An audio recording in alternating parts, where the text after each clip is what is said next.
the actual movie experience now feels a little bit more like a proper commitment.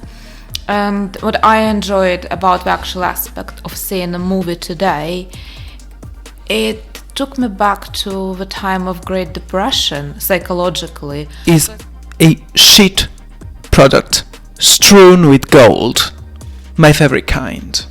So it was great, extremely entertaining.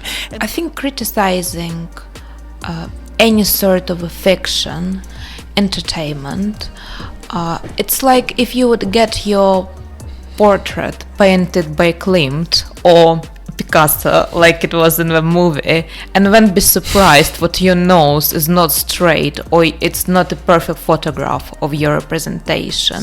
In a way, House of Gucci tells us more about today than about the late 90s, the early 90s when it was set, and the late 80s. It is because both of them capture decadence. Decadence usually is you obtain a decadent aesthetic when a society reaches the highest point, and then it cannot but fall, and it starts this process of falling into the abyss of enjoyment and pleasure. I love fascinating characters. And assassins as well. Yes, I mean, I have to admit, yes, me too. I think serial killers, sociopaths, they are the most fascinating people on our planet. I think so many people around the world are trying to throw statues down, to destroy statues. That is also an obsession with the past. It's the same thing, yes. It's this inability of looking at the future and thinking that by erasing the past, by bringing the statue that was put there 100 years ago down, you will solve the future. And whatever problem, ideological problem your life or your society has, you can solve it through capitalism, and I'll sell it to you through a soap.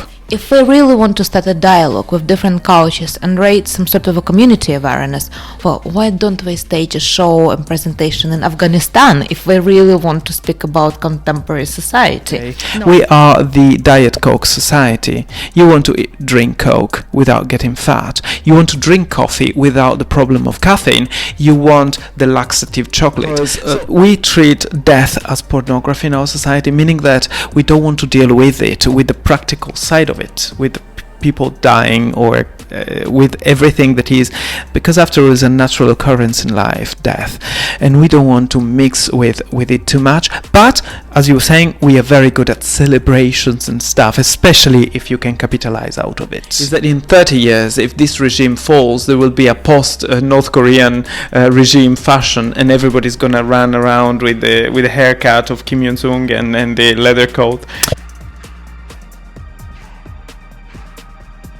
Hello, we are back. Culture Gone Bad is back. So today we have a lot of exciting themes to talk about. We will begin with the latest movie, House of Gucci. Then we will talk about new beauty line launched by Harry Styles. We also will review... And Pharrell. Well, yeah, he's wellness. Loads of men. Lots of men going into beauty market. We will give a little review and share some thoughts about Balenciaga Couture show in Shanghai. Yeah. And we will wrap up with the death of Virgil Abloh and reflect a little bit on his career and what will happen to fashion, if anything will. Yeah, besides, we have to say, just staying in the realm of the Far East, we can comment on Kim Jong-un, or however the name is pronounced, the North Korean leader. Yeah, leader, and the dangerous fashion choices that North Koreans are making. Yeah, Matrix movie fans better beware. Exactly, yes. All right, well, Drupi, we had a very pleasurable experience of going to a cinema this week, which I thought was really nice to see House of Gucci. And I think my first reflection, probably it's a little bit triggered by everything which has been happening in the world is we don't go to see movies that much, obviously a little bit because of a pandemic, but also I feel we consume TV series more than ever before, especially with all the subscription channels. The actual movie experience now feels a little bit more like a proper commitment. And what I enjoyed about the actual aspect of seeing a movie today, it took me back to the time of Great Depression psychologically, because honestly it did, because we live in a sort of apocalyptic crisis reality today, with a lot of things are not being worked out properly still. And I guess it's also the reality of life. We all have a lot of things going on. And going to cinema in the darkness, you have no choice but to focus on one thing. Because look, every day we have our phones, something happens, and the actual absorption into something for 2.5 hours, I found it almost like a meditative experience in a way. And besides, overall, I thought it was a greatly entertaining movie. Yeah. So I think one of the key aspects which struck me after reading all the reviews of it, because, I mean, this is what we do, we also see what other people said about it. I thought it was super fascinating how Gucci family found it insulting, and there was a lot of criticism saying what it was not fair towards family and exposing a lot of conflicts, scandals and dirt. And my first reflection would be, so this movie is not a documentary. This is an entertainment fiction based on a real story. I think criticizing any sort of a fiction, entertainment, it's like if you would get your portrait painted by Klimt or Picasso, like it was in the movie, and then be surprised what your nose is not straight or it's not a perfect photograph of your representation. We probably should perceive any kind of a creative work not as a reflection of facts, but maybe we should see different things, which we will be reviewing today. But my big impression, I actually thought it was genuinely great and fun and not accurate from many perspectives. You obviously will be able to say more about the actual story, because I'm sure, Trippy, you know it a little bit better. But fashion element, it didn't even represent even what the latest 90s Tom Ford influence on Gucci was. Actually, I actually didn't feel like... It was Jared Leto, right, who played Tom Ford? No, it wasn't him. I thought it was Jared Leto. No, Jared Leto played the Paolo, the older cousin. He was so transformed that you couldn't tell. Right, that so guy. Transformed. Oh, right, yeah. Okay, because I got completely confused, because I was like, no way he looks so young. Like, I want his beauty brand, whatever he's using. Okay, well, anyway, I didn't feel what even Tom Ford had enough of a feisty character, which I would like to see, especially with this 90s show, which was such a transformation for brand and probably some of the most desirable pieces, especially with 90s fashion revival today. But I also think this movie was very much entertainment for the masses. It's not one of these fashion movies which people who work in fashion professional go and see and reflect. November, December, it's a time when movie industry produces things for all public to be entertained, and this is perfect reflection of this. Another thing which I already touched on, we live in a time when there's so much uncertainty. A lot of people are not sure what's going on in the world, what will happen.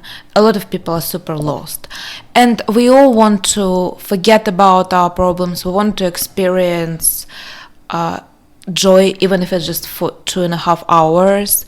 And I thought this movie made me think a lot about the narrative of first of all, human experience, which everyone can relate to. Money, greed, luxury, family relationships. It always very well presented there. Yeah, so got a couple of things you made me think of a couple of things. So first of all, the family not liking the movie. I don't remember any family like any movie inspired by them, or any biopic being liked by the person who was represented. So that's something pretty usual. So nobody likes to be presented in movies in a certain way, of course.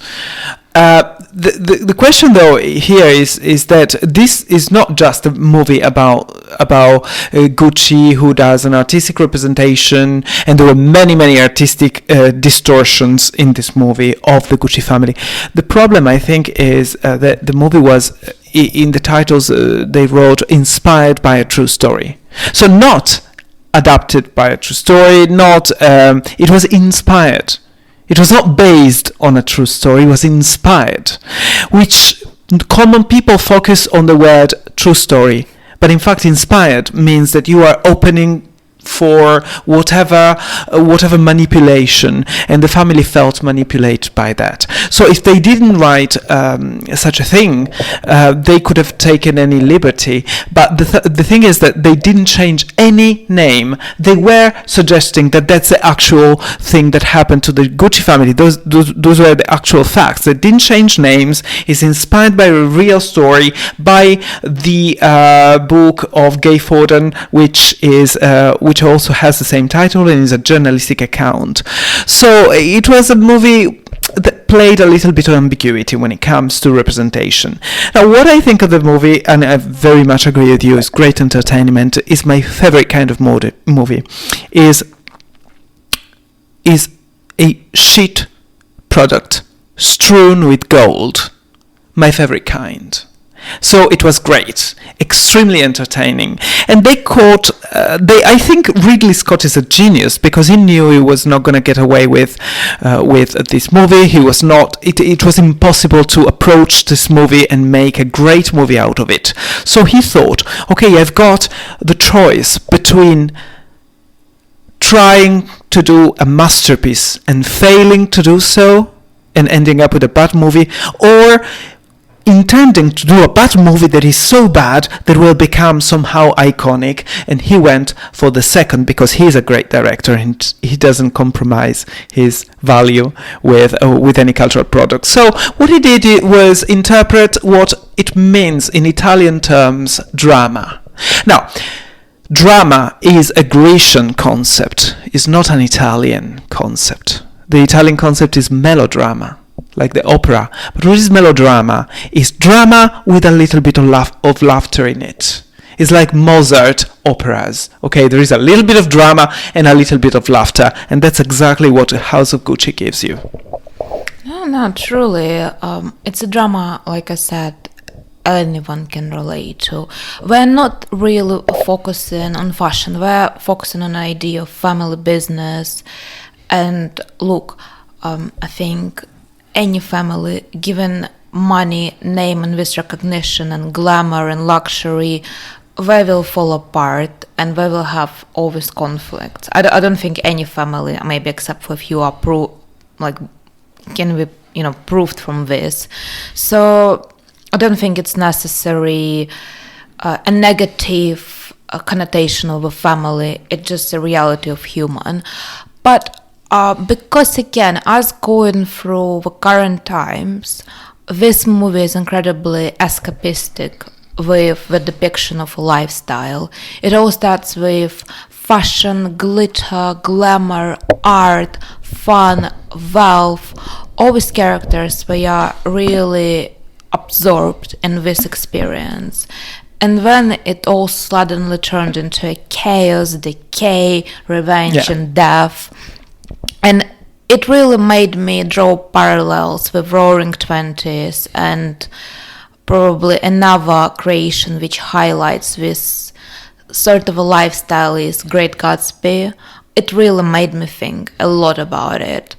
And there is a quote in Great Gatsby about careless people, how they go about their lives, they do whatever they want, they get entertained, they dip their toes into all the pleasures of life. You're talking Great Gatsby, the movie, or the book? Yeah, right. I mean, yeah. Because the movie was, I think this was a much better movie than the Great Gatsby. No, the movie. totally. I just think more about the idea of how we can indulge into specific ideas and lifestyles, especially when we're exposed to them, and how easy, unless you don't manage them well, or you don't sort of approach things in a bit more strategic way, they tend to fall apart and decay. And this is exactly how I felt. The whole movie characters, I don't think there was any single scene when someone was not drinking. And I'm not giving any moral critique to that, but I'm just saying...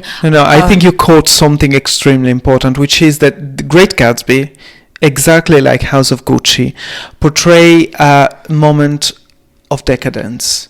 In a way, House of Gucci tells us more about today than about the late 90s, the early 90s when it was set, and the late 80s. It is because both of them capture decadence. Decadence is you obtain a decadent aesthetic when a society reaches the highest point, and then it cannot but fall, and it starts this process of falling into the abyss of enjoyment and pleasure becomes something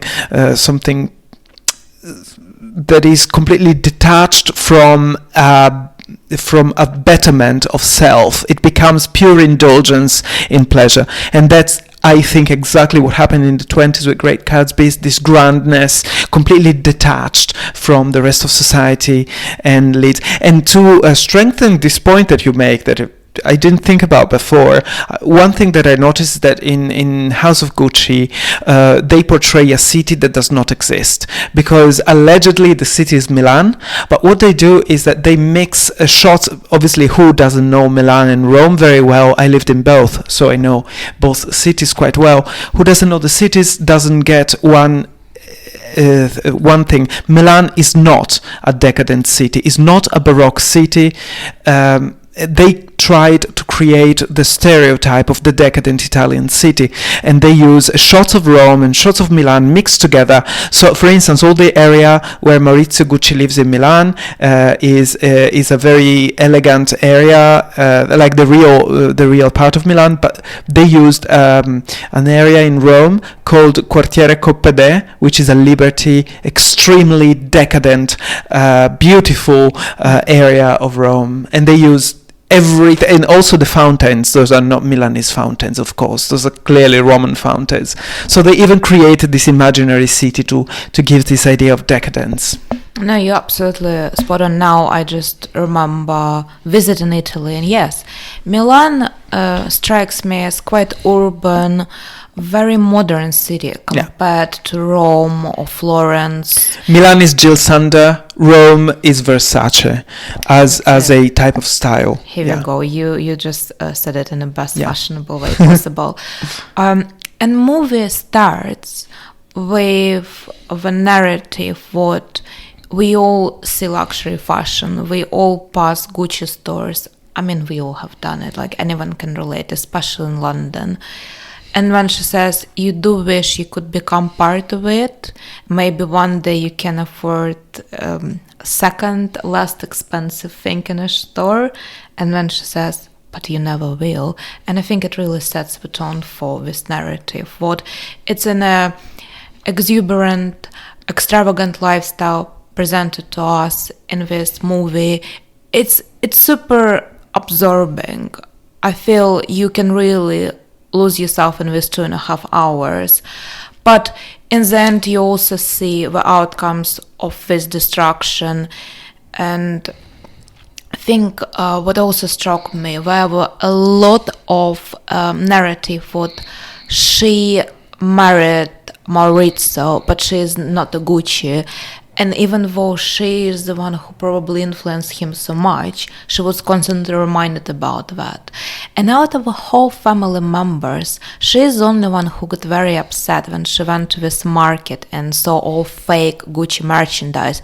She was so determined to find a solution, and all family members were like, oh, we don't care, like, we are Gucci, like, who cares about this fake counterfeit products? And I thought it was the suggestion that they were making was different. Do you think, because I read the book, the suggestion that they were making with the counterfeit things is not that they didn't care, is that Gucci, that's the suggestion of the movie, is that Gucci produced their own fakes and sold their own fakes in order to earn from them, avoiding to have to pay taxes for them. So some people say that the greatness of certain houses, Italian houses, was to produce their own counterfeits so that they would also earn from them. That was the suggestion that was not clarified. Does it make sense? It's a sort of mafia way of making money. That was the suggestion, which is one of the reasons why the Gucci family has really complained about the movies, because they felt portrayed like a mafia family. Interesting. I didn't see it from this point. You know what was my sort of understanding? Because they kept on saying to her, you're not a real Gucci. And I thought she was the most who was upset about Gucci fake merchandise.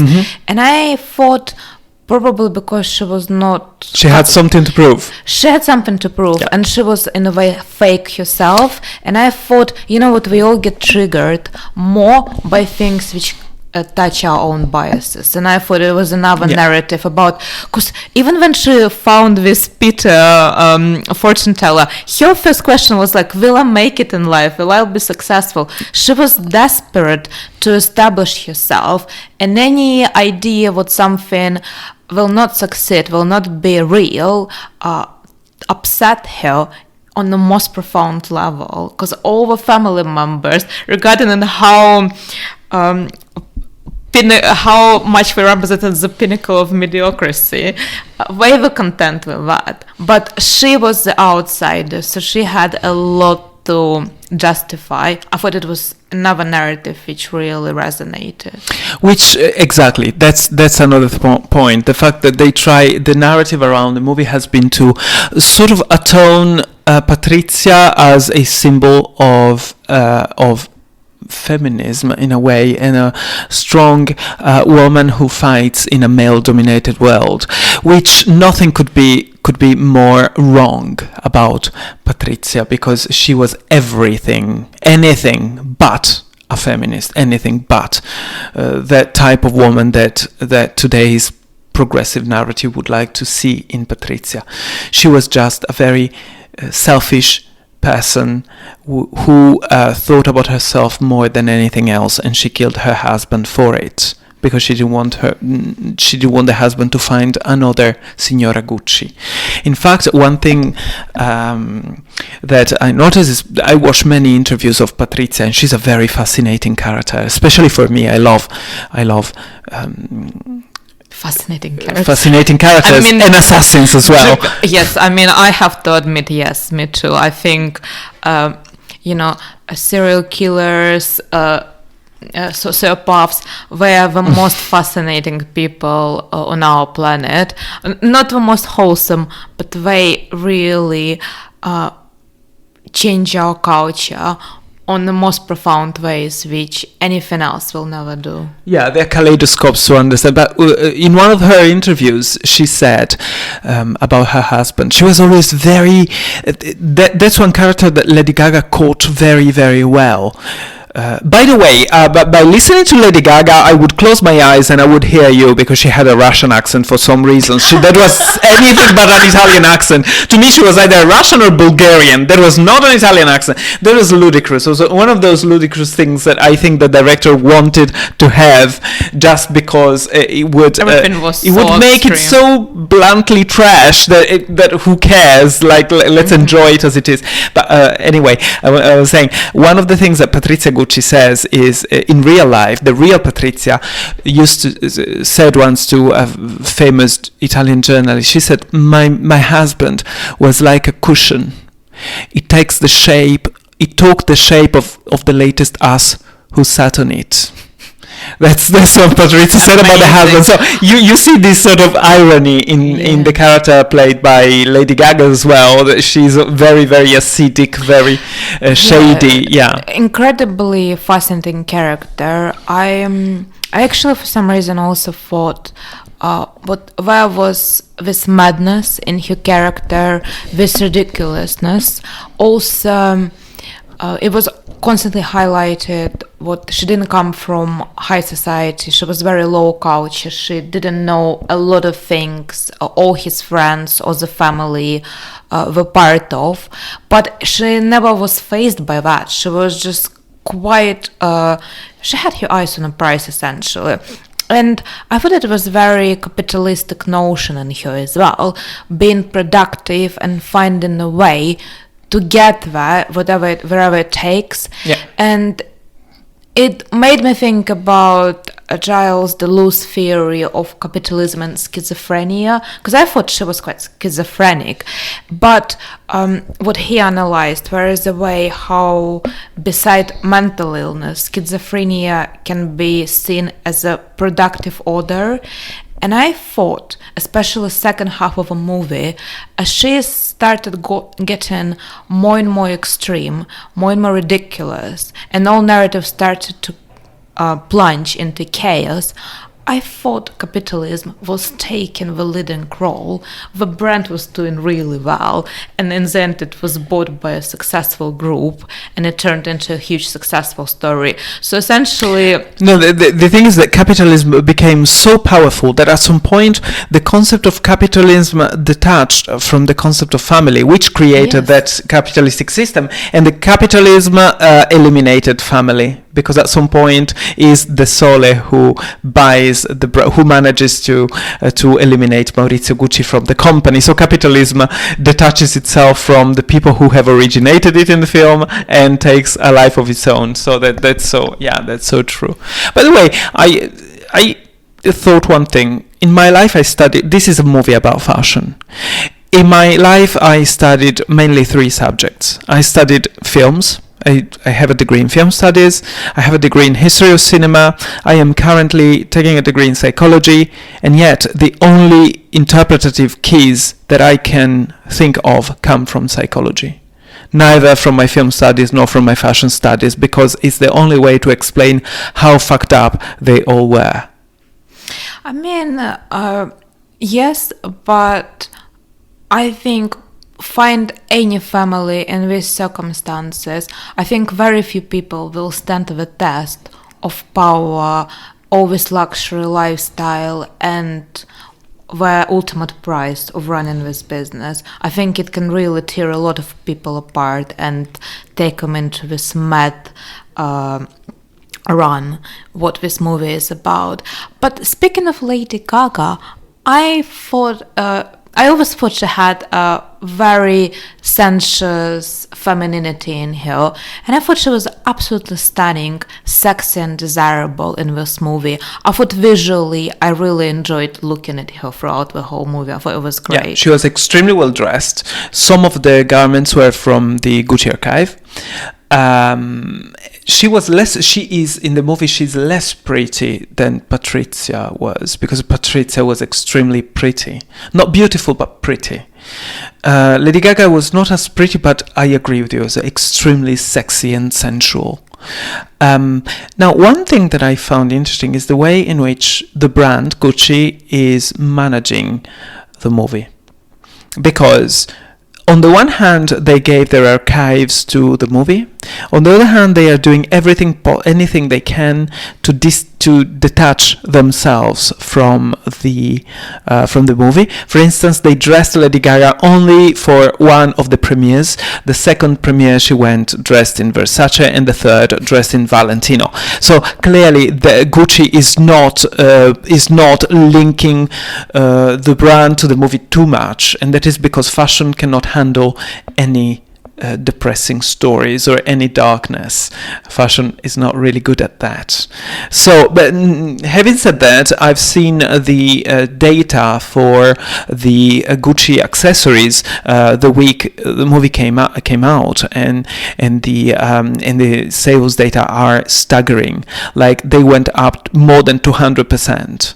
Yeah, there are a lot of statistics with people Googling, searching Gucci clothing, but also there are a lot of demands for archives. So I think all the resale sites, secondhand, vintage Gucci is also on demand. This is incredible, again, how our society, even through this depressing, difficult story, aspires to escape into past through wearing clothes. It's not only about contemporary collection of brand identity, it's also about touching something real which happened before, because it feels more authentic than today's bleak reality. I agree with you, and I think putting ourselves inside the past with fashion, looking at fashion from the past, signals yet again our inability to face the present.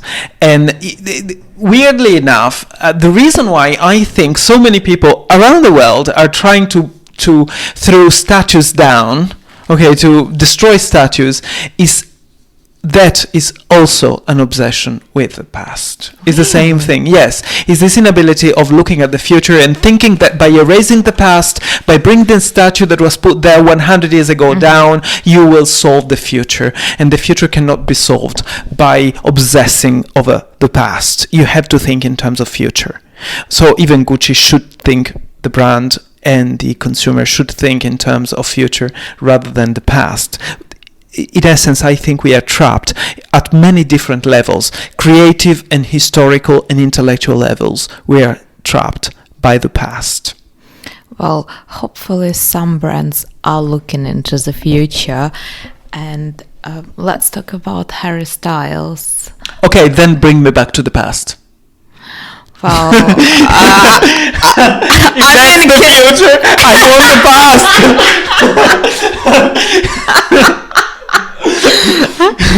No, if Harry Styles brands is the future, I want the past. Sorry, go on, explain the brand, because... Well, I mean, hold on. Let's talk about it first. Maybe throughout this conversation, it will change your mind. You never know. Maybe next thing you know, you will be ordering his magic glitter pearls for the face, or whatever he's producing. But yeah, the phenomenon of celebrities launching their own beauty ranges, skincare, is nothing new. Industry knows really well how to capitalize and commodify celebrity identity, and it's not even anything new for fashion. We all know fashion sells cosmetics and small products better than their actual clothing and designer garments, because it's just a fraction of a price, but the opportunity to identify with a specific brand or specific celebrity is incredibly alluring. And we have examples of Rihanna's, Fenty, we have a lot of K-pop celebrities doing their own brands.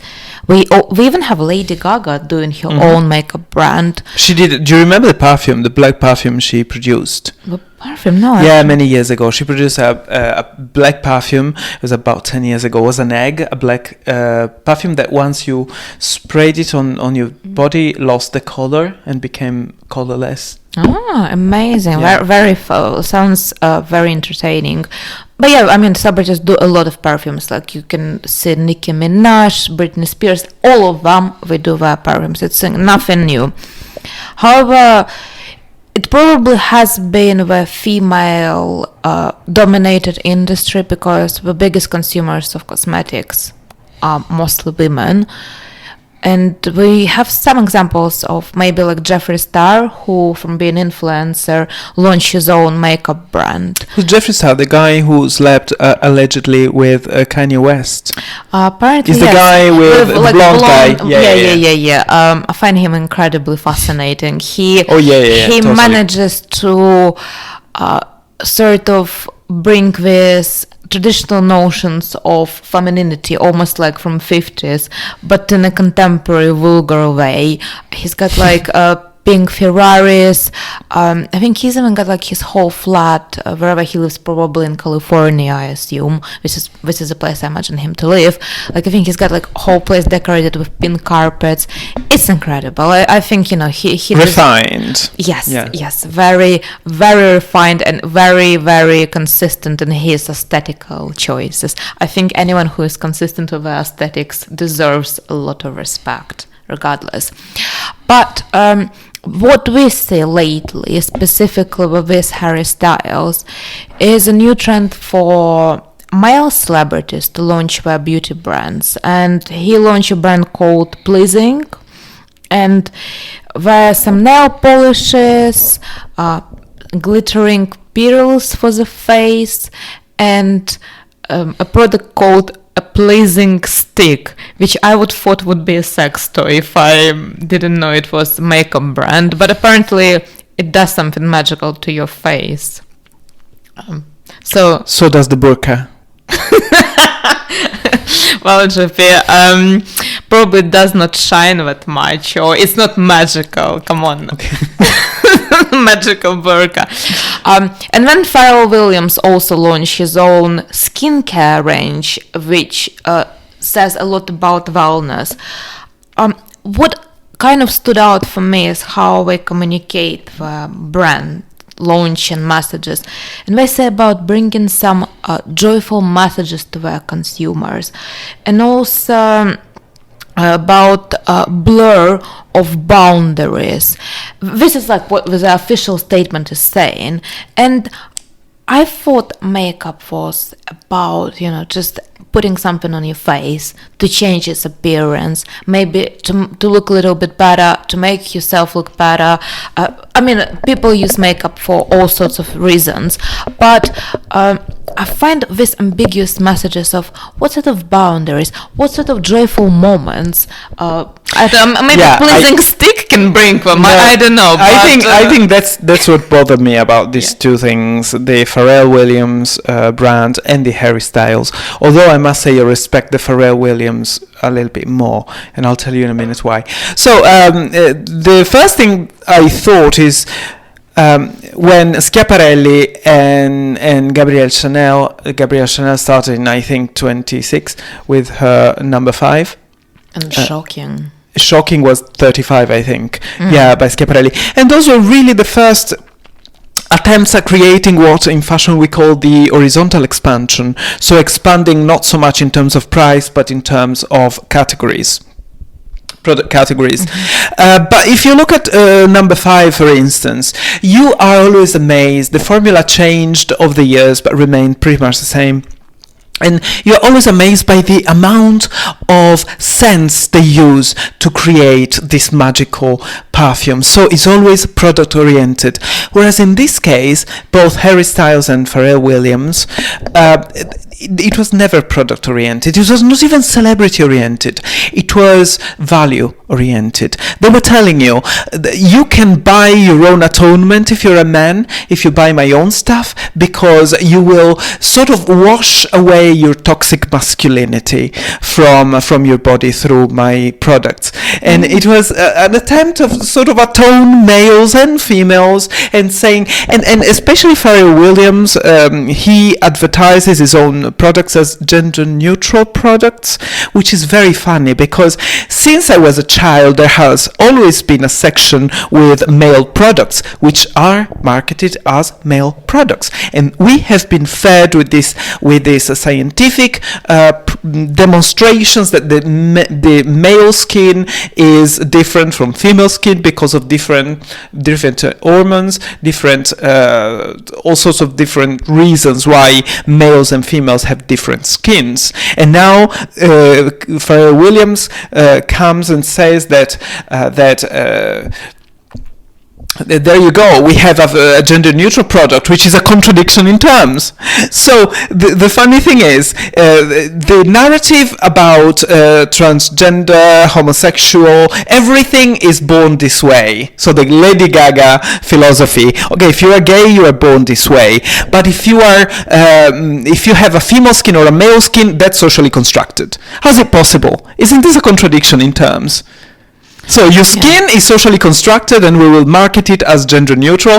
Whereas if you are whatever identity you are, that is born this way. That is sort of inbuilt in your genes. Whatever you identify as is built in your genes, but the physical reality of your body is somehow socially constructed. It's a bit. I find it a little bit of a contradictory message.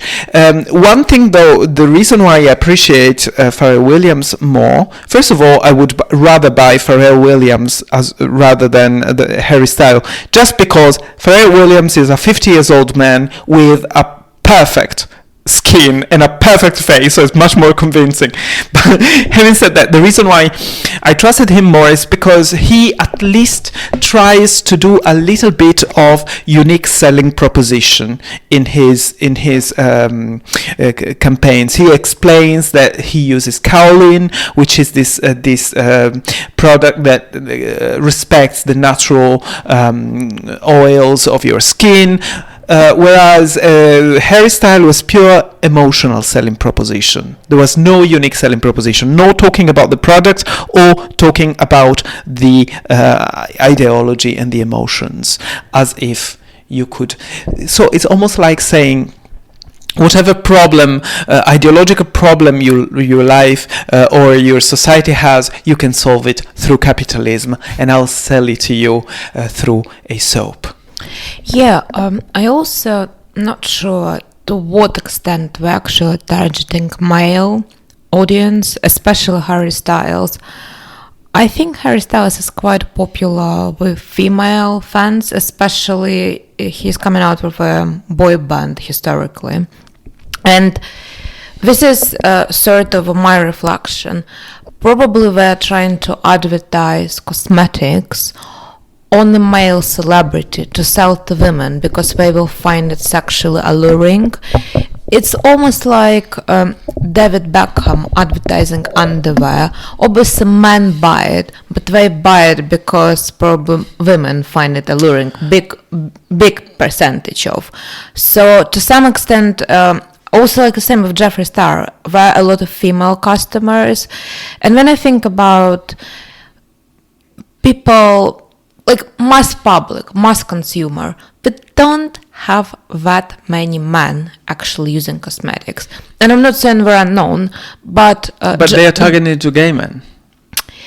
Well, that's the thing with Harry Styles. But even with gay men, not all gay men look like Harry Styles or look like Jeffree Star. So I think it's a very, very small segment if this is what we want. Exactly. And in fact, I think I diverge a little bit from this idea, but that's interesting. Let's see who's right in a couple of months. Because what I think is that Harry Styles, especially, they are, both of them, but especially Harry Styles, they are in a way trying to capitalize on a platitude, which is that now gender fluidity sells, and now there is no difference between males and females because everything we have passed that, and they are trying to build on this ideology, on this thing, when in fact they will be defeated by the market, because it doesn't matter how ideological you want to be or how much. There are certain things that are not down to ideology, that are just down to basic biological differences in interests. I'm talking about averages. I'm not talking about extremes. Okay, I don't fall in that average, so I'm not talking from anecdotal personal point of view.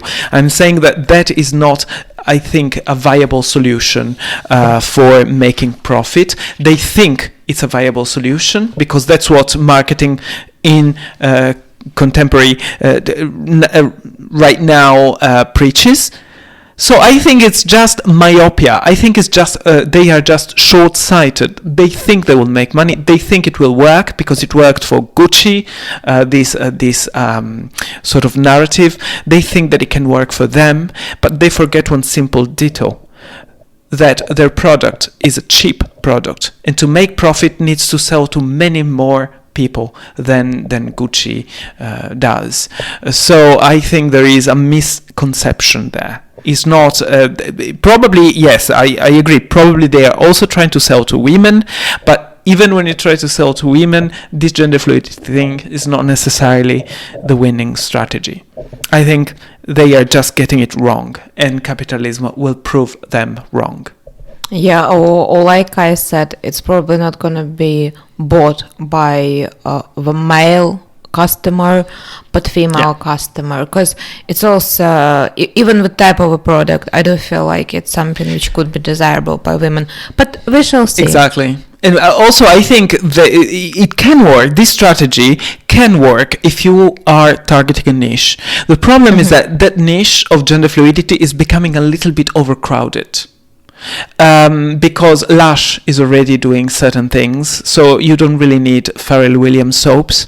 So that niche is becoming a little bit crowded, and that's the reason why I don't think all these experiments will be, on the long run, will be. There is a whole segment of the market which is still untargeted, because everybody is running away from toxic masculinity unless they are targeting it to wash masculinity away and clear your sins with a soap. Yeah, with a special anti-toxic shower gel. Well, Juppie, here we go. We've got a little business idea. Maybe we should start like a toxic masculinity skincare brand, you know? Yes, if there is any toxic masculinity, any brand targeting, selling products to toxic toxic macho males, we can advertise with us. We are open to the idea, especially I am. I mean, I'm sure we can find a lot of audience for this brand profiling in Russia and Italy. So actually, we can. And in China, Chinese government should possibly reach out to us. China, we can, since they banned effeminate men. Yeah, we can hook them up with some solutions which will promote higher morality levels and help us drive the capitalism forward. Well, speaking of different customer segments and growing markets, Balenciaga done a little couture presentation in Shanghai recently. Obviously, it was an extension of a presentation of couture in Paris earlier, but I thought it was very interesting event to talk about, because first of all, I find the message which Damna is bringing forward for his couture idea is slightly perplexing, because he began with saying what he does not believe in idea of gender or notion of exclusivity, and another one. Well, you see, it's becoming crowded. It's too busy. I mean, come on, I'm sure there are a lot of opportunities in Shanghai. And couture in 2021, he said it's not about the consumers whom you can count on two hands, but reaching to wider audiences. And I'm not sure which audiences he has in mind. Maybe the children of these people who are growing up. But well, the couture market is, I looked at some numbers. The couture market in the world is impressively small, because only 4,000 women can buy couture in the world, over 7 billion population. So it's the extremely tip of the iceberg. Not the iceberg, the tip of the needle. It's like very, very few women buying couture. So it's an embodiment of exclusivity. Yeah, exactly. Not to say it's fair, not to say it's good, but let's be honest. I don't see why it's not fair. Well, let's challenge this idea that it's not fair. Why is it not fair? Because everyone should be able to experience the finest things in life, Juppie. Yeah, they can work and achieve something and buy it. Yeah, we can set up That's our fair. own. Yeah, no, that's fair. Like I agree with you, but probably couture is marketed as well as something exclusive. Because why couture emerged? Because because of mass production and higher incomes, people could afford luxury brands more and more, and industry had to reestablish itself as something desirable, because it's like trickle down theory. You always want something new the moment others can afford it.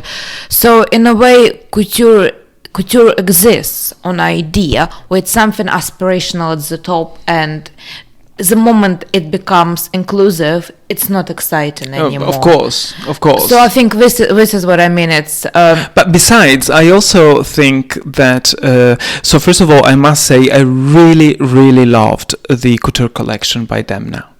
Really loved, because I appreciated the fact that he was still bringing his own taste, but he was looking at how Cristobal Balenciaga created his own amazing, beautiful structures, and nothing in that collection is simply made. Even what looks the most simple, like a t-shirt, has been created by a very...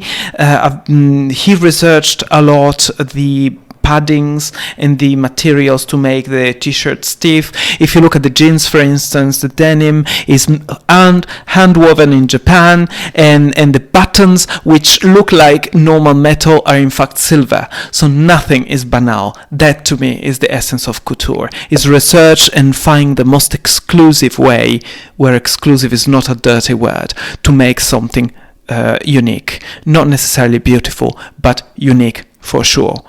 Now, the reason why I think I want to challenge this idea of inclusivity, and I want to challenge this idea that fashion and looks should be democratic. It shouldn't, because the moment in which it becomes democratic, the moment in which you listen to the people at the bottom of the pyramid, given that you were mentioning Zimmel and Veblen and the trickle down theory, the moment in which you listen to the bottom of the pyramid, you are just reproducing something already seen, because the bottom wants what they know they want. The point of couture, the point of coming from a tiny minority of people and then it expands to society, is precisely offering some ideas to society that society doesn't know yet. So the place of couture today, all the brands with couture like Valentino, Chanel, Dior, they can rekindle newness and innovation, because that's the only segment of fashion, couture, in which sitting down, designing and coming up with new ideas is still allowed. Mass production and pret-a-porter need to run very fast because they have to make profit. Couture can take the time, precisely because the single piece is so expensive and the customers are so few. It can take the time to innovate, to find new solutions to the problem of creativity. It's the only place in fashion that can generate innovation. So the trickle-down system, in my view, is not a curse to be solved, to be somehow exorcised. Is the ultimate thing that will save fashion. Yeah, but this is exactly what I would like to challenge. What brand going to Shanghai, because they say they're bringing some sort of inclusivity, I think it's contradictory thing, because they say, the influence of China is everywhere, aesthetically, economically, culturally, and in fashion. So here we go.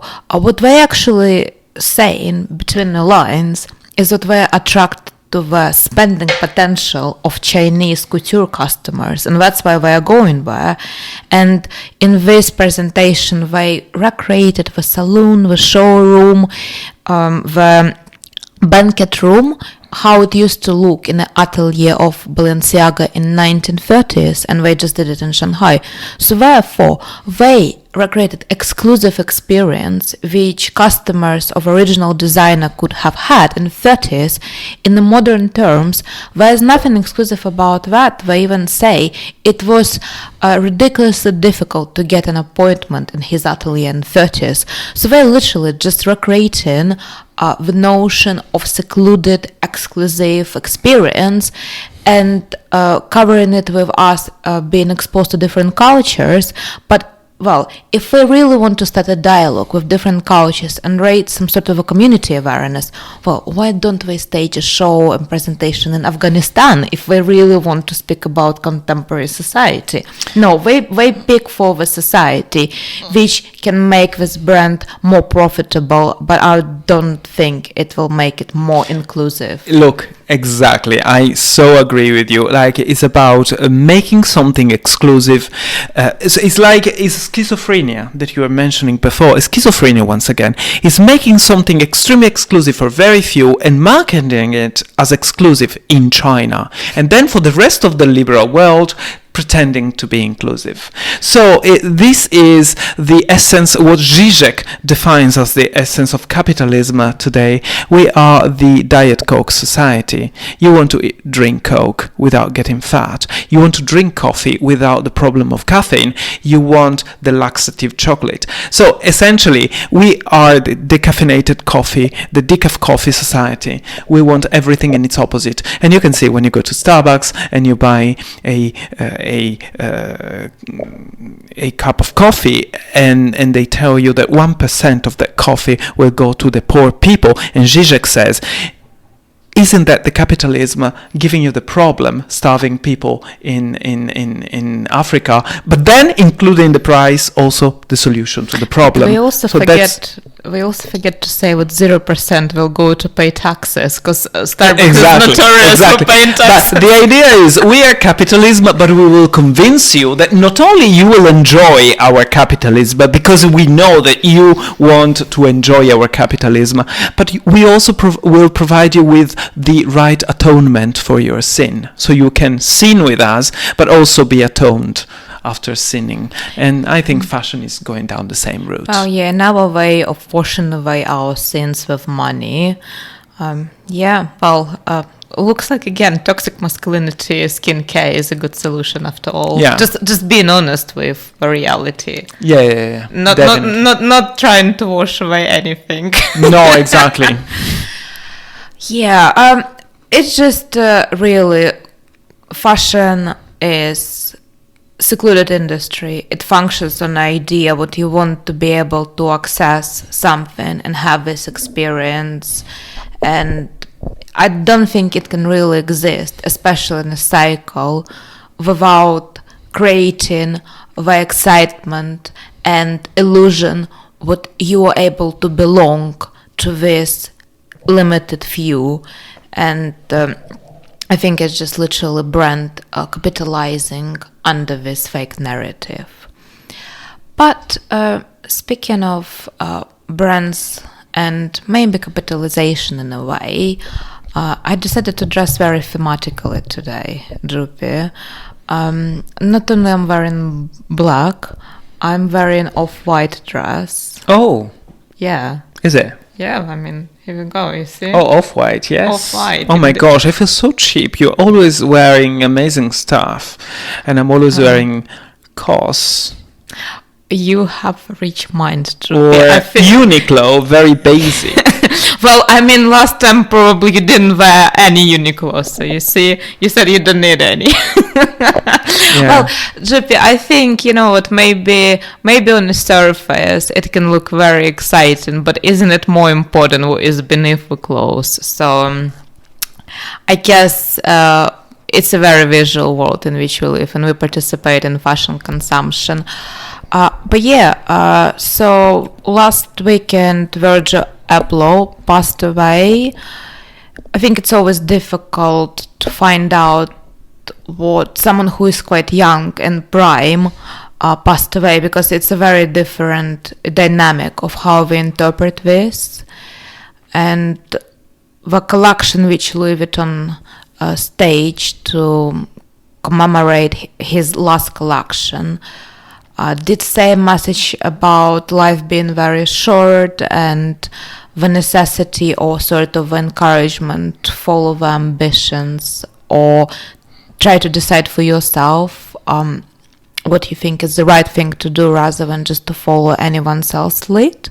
And I thought it was very thought-provoking message to begin our discussion on Virgil Abloh, what sort of contribution he's done in the industry, and what it probably means for future generations, especially with fashion, having gone through very dramatic aesthetic change over the last decade for sure, and we cannot deny he really contributed, especially on the level of street style, becoming what it is today, and how fashion builds relationship with it. Yeah, and bringing that street style to Louis Vuitton.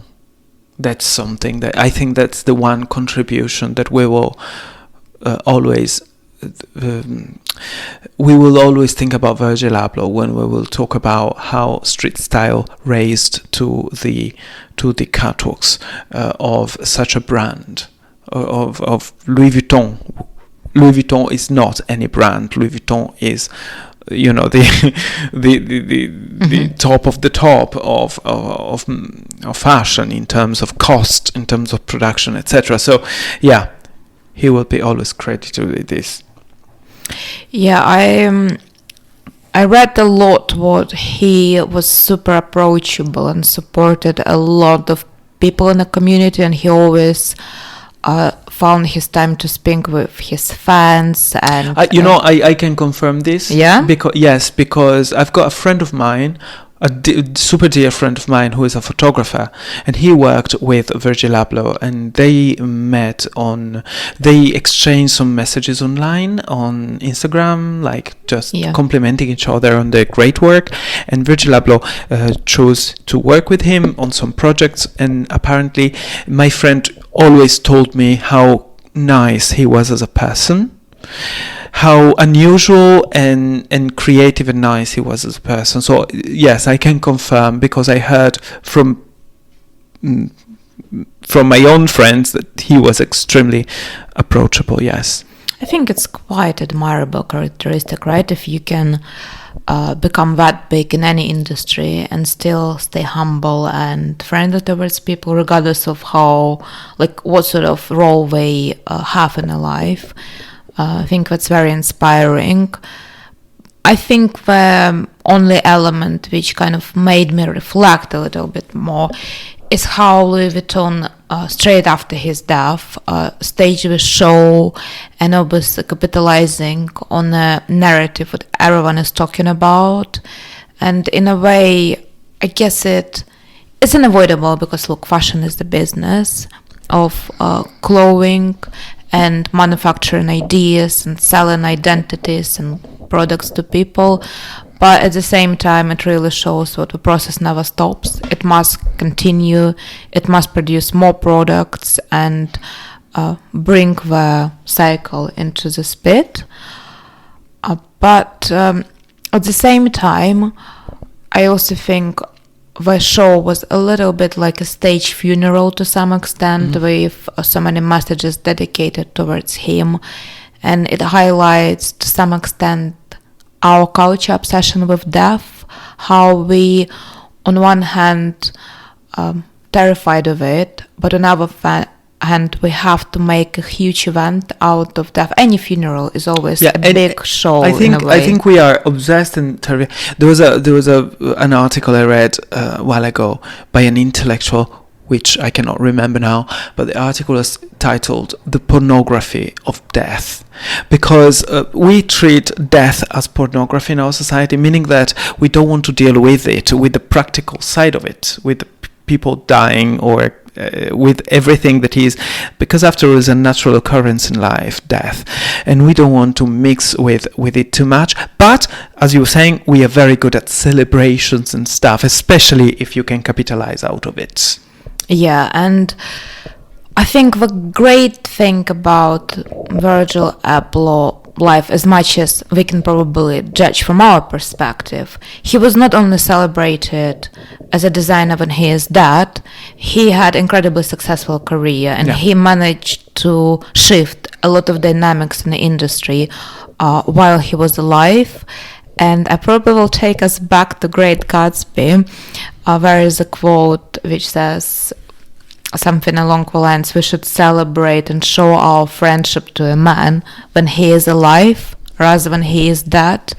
And I do find often across many aspects of our life we miss this opportunity, and we celebrate artists, creators, people, community when they're long gone, rather than to appreciate every single day we have today. I think this is super important. And on the other hand, I really admire the aspect that Virgil would always support emerging younger generations, emerging designers, and I think it's a great reminder to all of us to support people when they begin something, when they do something new, and even if it's very small, it does not mean it cannot have a potential. So everyone, go ahead and support our podcast. Exactly, do so, especially toxic masculinity brands. No, I'm joking. One thing I want to add to everything you say about Virgil Abloh is that there is one. I mean, people may like what he did or may not like, and I don't think that people who didn't like Virgil Abloh's style should be demonized. Of course, that's entirely up to. I don't like people demonizing other people's taste ever. One thing, though, that is undeniable is that he was a trendsetter. And you can tell that he was a trendsetter because of the way in which, on the one hand, he understood the zeitgeist very well. On the other, he never bowed entirely to it. He kept one foot inside his own time and one foot outside his own time. In fact, in a world where everybody uses victimhood and the culture of victimhood, Virgil Abloh died without anybody knowing that he was seriously ill. And that's something that I really deeply appreciate, the ability of being private and not looking for pity around, but being active up until the last day, and almost hiding in discretion your own problem, not because it's a shame, but just because we have lost a sense of privacy, and everybody is looking for this sort of culture, is sort of feeding this culture of victimhood that I find appalling. And he didn't bow to that, and so I truly and deeply respect him. Yeah, indeed. We live in a culture where everything is on display, even the most private aspects of our lives, and nothing is sacred or, kind of kept as a little private moment. So it is actually a very, very fascinating reflection on where our culture is going and what will happen next. Right. Is there anything else? Kim Jong? Oh, yeah. Yes, of course. I always get his name wrong. So the fascinating leader of North Korea has quite a stunning sense of fashion. I think he is one of these people who is consistent with his aesthetic. And I understand lately in North Korea, the new sort of higher echelons of power trend is to wear leather coats. No references to anything going on in 40s at all, but apparently a lot of people, like general masses in North Korea, really enjoyed and were inspired by the leader fashion sense and started wearing long leather trench coats. Well, maybe it's that, or maybe they just understand the oppression of a system and matrix rebellion style which we're trying to bring back. 90s are back in fashion after all. So it was by government forbidden to wear any long leather coats in North Korea. Yeah. What do you think about the... because essentially he was forbidding his own... I mean, to me, Kim Jong and this is not just a leader. This is a dynasty of leaders.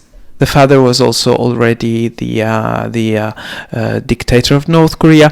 Essentially, what it is a monarchy in disguise. Okay, is a communist monarchy. Who, I mean, did Marx ever think that communism could be a monarchic system? Probably not. But that's the point. Korea, like China, like your beloved Russia, I think societies require some sort of absolute monarchy, and once you abolish one, you have to replace it with another.